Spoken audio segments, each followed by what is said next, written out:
Everybody, and welcome to the Kick Your Boots Up podcast. This week's episode is one you're not going to want to miss out on, especially because it's timely. We have the Texas FFA Convention coming up this week. It's going to be jam-packed, full of all kinds of excitement in Dallas, Texas.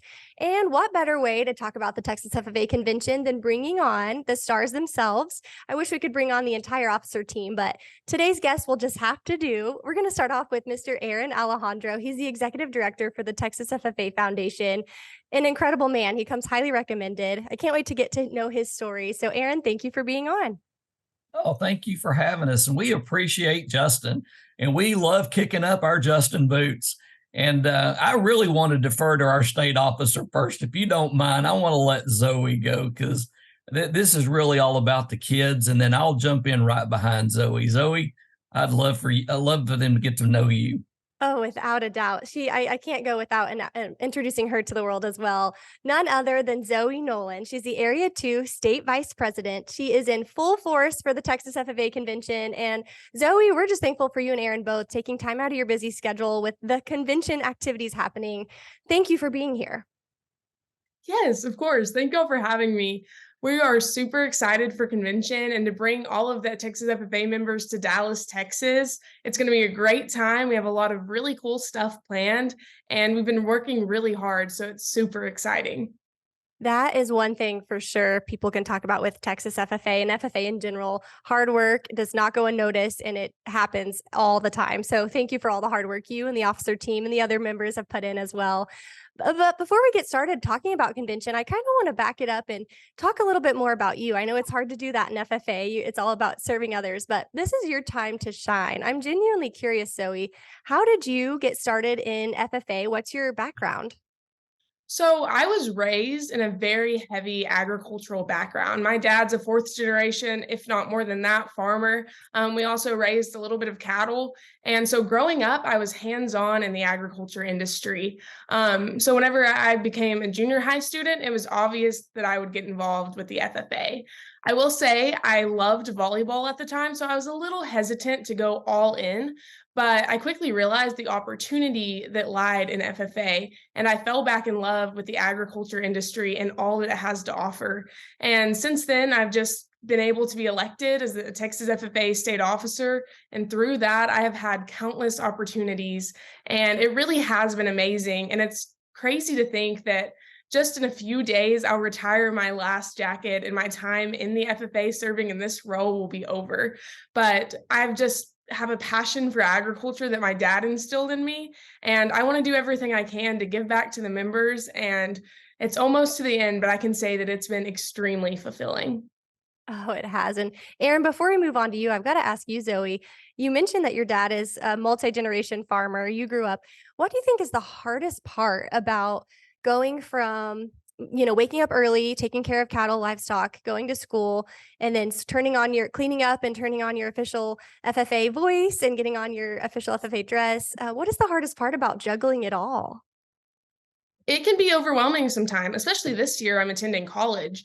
And so it's just crazy.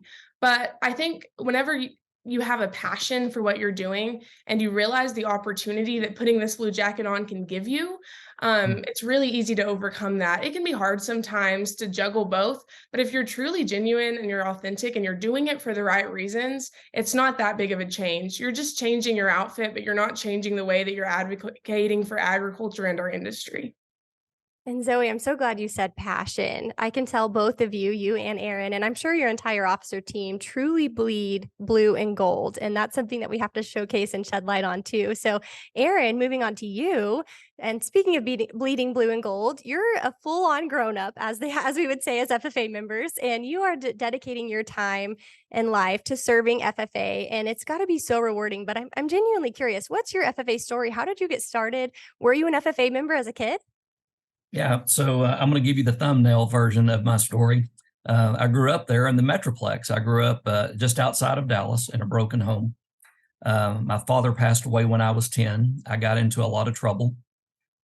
And my mom placed me at Cal Farley's Boys Ranch in the Texas Panhandle. When I got to Boys Ranch, the guy that raised me, Mr. Chandler, put me in ag. I never signed up for ag. Mr. Chandler put me in ag. And for 2 years, I had a pity party, and I felt sorry for myself, and I thought the world had really dealt me a bad hand. And I went to a workshop, and a state officer just like Zoe talked to me and challenged me. And as a result, I decided I'd run for office in FFA. So I got involved in my chapter. I graduated, and somebody said I should run for state office. They had never had a state president under 5'5". They'd never had a state president with the last name Alejandro. And I remember driving my little Ford Ranger pickup truck from Amarillo down to Houston and stood behind the podium and lectern so large you couldn't even see me. I stood on a milk crate. And unlike Zoe's convention, which is going to have 17,000 people, we had 8,000 people. And I told them why I wanted to be state FFA president in 1985-86. I traveled the state. I visited 4 to 5 high schools a day, 5 days a week. My career went on. I worked for a member of the United States Congress who was also a former Texas FFA officer. At the time that I was hired for this job 23 years ago, I was working in a boot camp with truant offenders, and I was working in a prison. I could not deny what that blue and gold jacket did for my life. So 23 years ago, I accepted the job as being the foundation director, and I've never looked back. I tell people all the time, our responsibility as adults is to create opportunities for these kids. We couldn't create those opportunities if we didn't have sponsors like Justin. Justin provides the fuel to make dreams come true. And we got young people, young adults like Zoe. And the thing I like about Zoe is she's going to, here we are trying to make the door of opportunity bigger so more people can get through it. Zoe will finish her year. She'll grab a hammer and nails and she'll help me make that door even bigger. So yes, I bleed blue and gold because I guarantee you there is no other organization that does what we do. In the world of agriculture, if we don't do our job, something dies. There is no other organization that can say that. Our kids are getting that. We got great leaders, spokespersons like Zoe. I think our future looks great because of these Texas FFA kids. Well said, Aaron. And the future really is bright. I'm genuinely sure, very sure when I say that, just because of everything, not only in the States and all across the nation, all the FFA chapters, they're putting in the work, they're doing it, and they're paving the way for future generations. And it's starting to show off. It's very truly proving itself. So very well said. And it's so good to get to hear your story too. And a lot of people probably haven't heard it before. And if they have, you got to elaborate a little bit more. So thank you for that. I can't help but ask you guys both. You mentioned the passion, Aaron, and I think that's so big. So I've got to ask, I'm going to turn it to you really quick, Zoe. What does FFA mean to you? Wow, that is a loaded question. I could talk about that all day. But in a nutshell, FFA looks like opportunity to me. I've got to do some really awesome things like this today through the opportunities FFA has given to me. Recently, I was at my home chapter's banquet, and they gave me a little opportunity to speak. And that's what I talked about. I talked about how they should grab every opportunity, regardless of if it's scary or it's new, or even if it sounds a little boring, because I promise you, it has something to offer. It's going to grow you in ways you could have never imagined. It's going to open doors, like Mr. Alejandro said. And that's something that's really amazing. And another thing I see FFA is hope. What we have to realize is the average age of an American farmer is 58 years old. It's our generation that has to step up and fill their shoes. And we're the kids who are learning about agriculture, gaining this passion for it, and going to put that forth in the workforce in just a few years. And it's hope, because we have to feed the world. And I think that's a profound purpose that is unique to our organization. And it truly, truly just makes me so joyful to see so many kids passionate about our industry and see the steps they're taking to make it better. Wow, you truly are a great advocate, Zoe. That was very well said, and there was lots of insight there. So Aaron, from your perspective, I'm sure it's a little bit different, but what does FFA mean to you? Yeah, well, one of my favorite quotes is from Abraham Lincoln. And Abraham Lincoln said that the philosophy of the schoolroom in one generation will be the philosophy of government in the next. Let that sink in. The philosophy of the schoolroom in one generation will be the philosophy of government in the next. When I think about the young people of the FFA, Texas has 3 vital and renewable resources: youth, agriculture, and leadership. And our organization brings all 3 together that have great leaders today that are going to become dynamic influencers tomorrow. I can't wait to see where Zoe ends up. If agriculture's taught me anything, it's taught me this. If you want to know what the future is, grow it. Well, how do we grow it? We grow it through young people just like Zoe.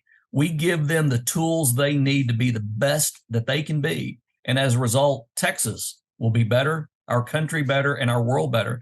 And Zoe said it. We're about to have a hungry world. We're going to have all hands on deck to feed a hungry world. And it's people like Zoe that are going to make sure my kids and my grandkids are taken care of. So I'm all about investing in the future. I'm all about growing a better Texas. And that's what Texas FFA is doing. Oh, yes. And one good thing about growing and pouring into others is the Texas FFA Convention. Obviously, we mentioned in the beginning that it's coming up, but even my experience in Oklahoma, going to Oklahoma State Convention, was all the different breakout sessions, all the opportunities that are available for first timers that maybe just worked hard to qualify for convention just to see what it's all about. We'll get to attend. And this week alone, there's going to be, you mentioned there's 17,000 kids going to be there, but there's going to be so many people that just joined FFA because their friend did, or similar to you, Zoe, just because you thought that was your next step. But there's going to be a lot of fires lit this week. So I guess let's talk through some of the things that we can expect at convention, the different opportunities there are for kids, things that they don't want to miss out on. Let's just talk all things convention for a second. Zoe, what do you think are some highlights that everyone should look forward to going to? Oh, there's so many, but really quickly, I'd like to touch on the fact that you said there's going to be some fires lit this week. I can speak from experience. That is so true. I can still remember my first convention and sitting in the nosebleeds and looking down and watching the state officers be called out for the first time. And I can genuinely say that's when I first decided I want to be one of those one day. I want to wear a jacket and be able to do those really cool things that these kids are doing. And that did light a fire into me, and it made me more involved and more engaged. But some highlights we can look forward to this week. We have a keynote speaker. His name is Dan Owolabi. He's amazing. Our officer team got to listen to him back in December, and we were truly touched by his message. And we decided we wanted him to come forward and speak at convention. You may not have heard of him, but he has a great story, and he is really motivating. I know that he motivated our team, and we were extremely touched by his message, and that's why we asked him to come speak. We will also have Josh Ward playing the concert on Tuesday night, and that's super exciting. So come bring your country clothes and enjoy a great concert. We'll have workshops that you can attend throughout the week. Each of the 12 state officers, we're going to have a retiring address where we have really positive messages we want to leave with the students, and hopefully they'll take something away from them. And overall, we just have a really excited week planned. It's like a giant party. I mean, state convention is like nothing else, and we're so excited. Oh, yeah. And to piggyback off that just a little bit, you mentioned Josh Ward and the concert. I know that that's not necessarily like a career development event or anything like that, but it's truly worth it. It's truly worth getting a bunch of, 17,000 of Texas finest kids together in one room.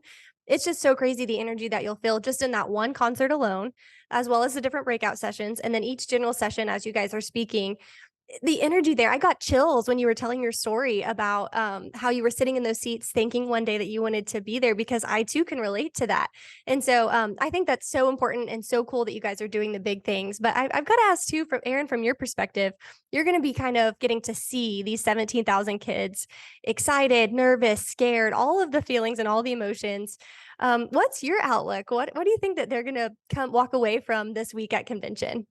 Everything that Zoe said. So everything that Zoe said, that's what they're going to take away. From my perspective, when dealing with sponsors, is I get to bring sponsors and have a group that hosts them for the week.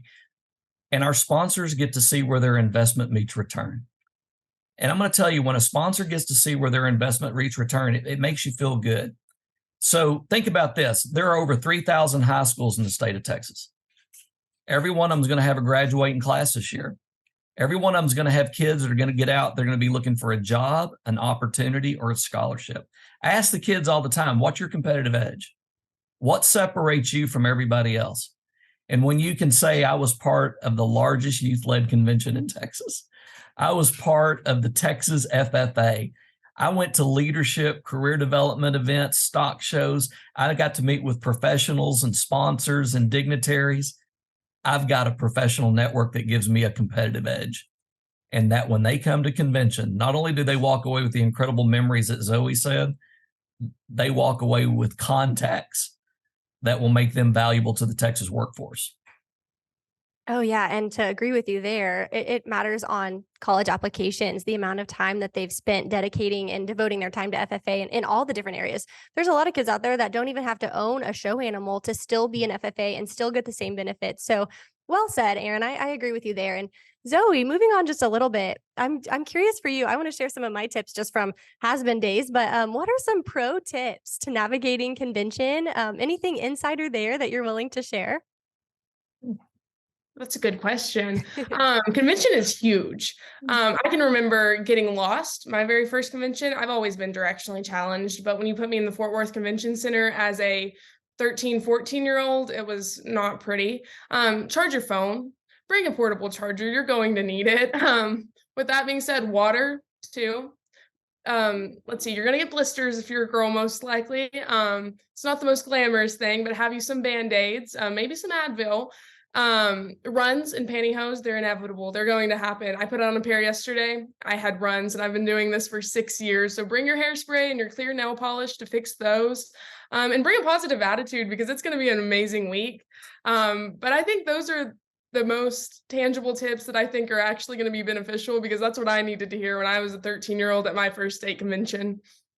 Oh, yeah, and I'm so glad you mentioned the run and your pantyhose. Any female FFA member can relate to that. I always had a backup pair of pantyhose in my bag as well, just because you never know. So very well said. You took the words right out of my mouth. I couldn't agree more. Lots of walking, the phone charger, that one's key. That one's important. You want to be able to meet up with your friends, and this is a networking event. And one thing that I admire about conventions the most is that this is probably one of the only times, aside from stock shows and things like that, where all the Texas kids are together. So if you have friends that are in the opposite side of the state that would take 10 days, it feels like, to drive to go see, now's the time to network with them. So yeah, that's really great advice to keep your phone charged and keep the attitude alive as well. That's very, very, very good advice. But kind of moving on just a little bit, you mentioned earlier that you had your first experience sitting in those seats, you had the chills, and I kind of want to go back to that. What was your first memory of the Texas FFA convention? Now, it doesn't necessarily have to be you thinking you were going to be a state officer, but is there anything that you remember that was funny or embarrassing that you might want to share? Oh, my first convention. So I was the youngest that went in our chapter. I looked up to all the older kids, and I can just remember we went to Fort Worth because every convention I've been to thus far, I've been to four. I've been to four. It would have been five had COVID not happened. But they've all been in Fort Worth, so it's crazy that we're in Dallas this year. But I remember going to Fort Worth, and we got there and we unloaded, and the very first day of convention, I remember walking into the Fort Worth Convention Center and I was just mind blown. So many blue jackets. They always say it's a sea of blue jackets, and that is very accurate. I was just almost overwhelmed, like overstimulated. There was so much happening. There were vendors, there were booths, there were just kids everywhere. And it was just huge. And then we went to the convention and there was like a laser light show and the officers ran in and there was nothing like it. I'd done really cool things before, but nothing compared. And I was just completely mind blown by the entire experience. And then I do have a funny story. I talked about runs earlier, and that does come from personal experience. I want to say it was like the end of convention, and I got like a terrible rip in my pantyhose. And I was just so impressionable, and the older kids from my chapter decided to start like picking at it. And by the end of it, it was just my entire leg was just an entire ripped leg of pantyhose. And I remember walking by other kids, and they're like, saying it looked like I got caught in a shredder. And I was like, yeah. And it was a little embarrassing, but it was also really funny. We still have pictures of that my parents laugh about. But it was just an amazing experience. And I walked away so motivated. I told my parents after that I wanted to be a state officer one day. It took me until my senior year to actually admit that to my ag teacher because I did not have faith in myself and I didn't think it would ever happen.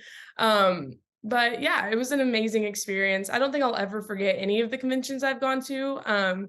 And it's crazy that we're putting on one this year and I get to play the role that I do and give back to all those kids and in hopes that they have just as good of an experience as I had. I'm so inspired by you. Way to leave me feeling empowered and engaged and encouraged along the way. That's so cool. I love your outlook on that kind of embarrassing moment and story. That's what I love about FFA is while it's all in good fun, right? Like you get to see your friends and you get to spend so much time on the bus together and so many times going out and eating and stuff during convention that you do become even closer than you were before. So that's what I love about convention too. But before we're out of time, I've just got to ask you both really quickly, what do you guys think the future of Texas FFA looks like? Obviously, it's bright. So, Zoe, let's start with you. I love that you asked that. So something that's very important to us as FFA members is the FFA Creed. And the first line of every paragraph says, I believe. And the first line of the entire creed is, I believe in the future of agriculture. FFA has changed a lot. We were founded in 1928 by a group of young farmers, and our purpose was to prepare future generations for feeding a growing population. I mean, as our industry developed, FFA evolved, but we still have that at our core. And I just think that as the agriculture industry moves forward, FFA will move forward, and we will continue to create opportunities for students so that they can go out and be the next innovator who makes agriculture better. And I just think that FFA is going to continue to improve our industry through our youth. Well said. How about you, Aaron? Well, Zig Ziglar always said you go as far as you can see, and when you get there, you'll always be able to see further. We're 95 years old. Zoe and I stand on the shoulders of the people that went before us. Convention is going to inspire those people that are going to stand on our shoulders one day.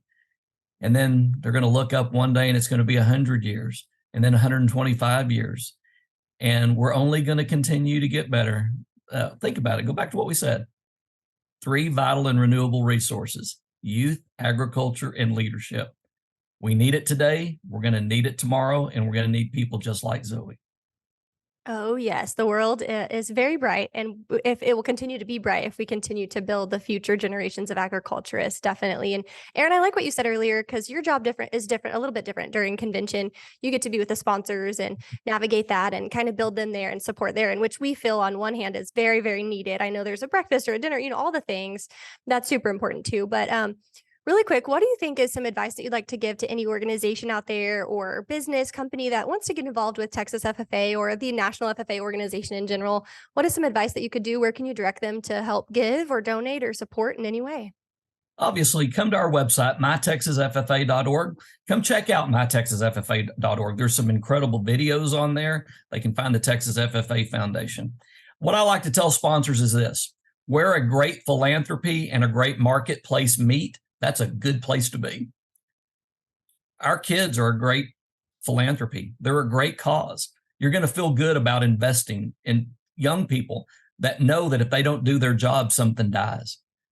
Think about that core value that we're planting in these kids. And then you're thinking about a marketplace that's 95 years old. So brand exposure, cultivation for future constituents, consumers, et cetera. I tell you, if you get involved with the Texas FFA, you're going to feel good about it.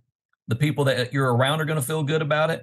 But more importantly, you're helping us plant those seeds to grow the future that we want. If you want to know what the future is, grow it. Why would you not want to plant more great seeds like Zoe? That's what we need. That's what makes me feel good about our future. And that's why I think it's going to be bright. It's going to be bright, thanks to the Texas FFA organization. And Zoe, really quick, what is some advice that you'd like to give anyone out there that is wanting to join FFA more from the member level? So it's kind of like what I said earlier. There's opportunities right at your fingertips. You just have to go and grab that, and you have to run after it. If you have a goal, chase it. You have to chase it hard. It doesn't come without hard work. And I think that there's many opportunities that you have within your local chapter. And if there's something that you're interested in, but your chapter doesn't necessarily offer it, talk to your ag teacher. I promise you that if you show that you're genuinely interested in something, ag teachers are going to do everything they can to help you because they're doing their job to help you and to benefit you. And they're doing it because they care about you. So reach out to them, show them this new opportunity you're interested in. Don't be scared of anything. I know that I was terrified when I ran for district office at the end of my freshman year, I believe. It was the scariest thing ever, getting up in front of a room full of people that I didn't know and giving a speech. But it worked out, and it was a stepping stone that I needed so I could gain that confidence in myself and go into area and state. No goal is too big. I didn't have faith in myself in the beginning, and I got here through hard work and through chasing my goals. And I know that anyone can do that, especially if you tap into the opportunities that are right at your fingertips. Oh, yes. So, and you're a prime example of having people pour into you, kind of like what Aaron was saying, growing and pouring into others. So, very well done, you guys. The organization is top notch. National FFA organization is top notch. Keep doing what you do.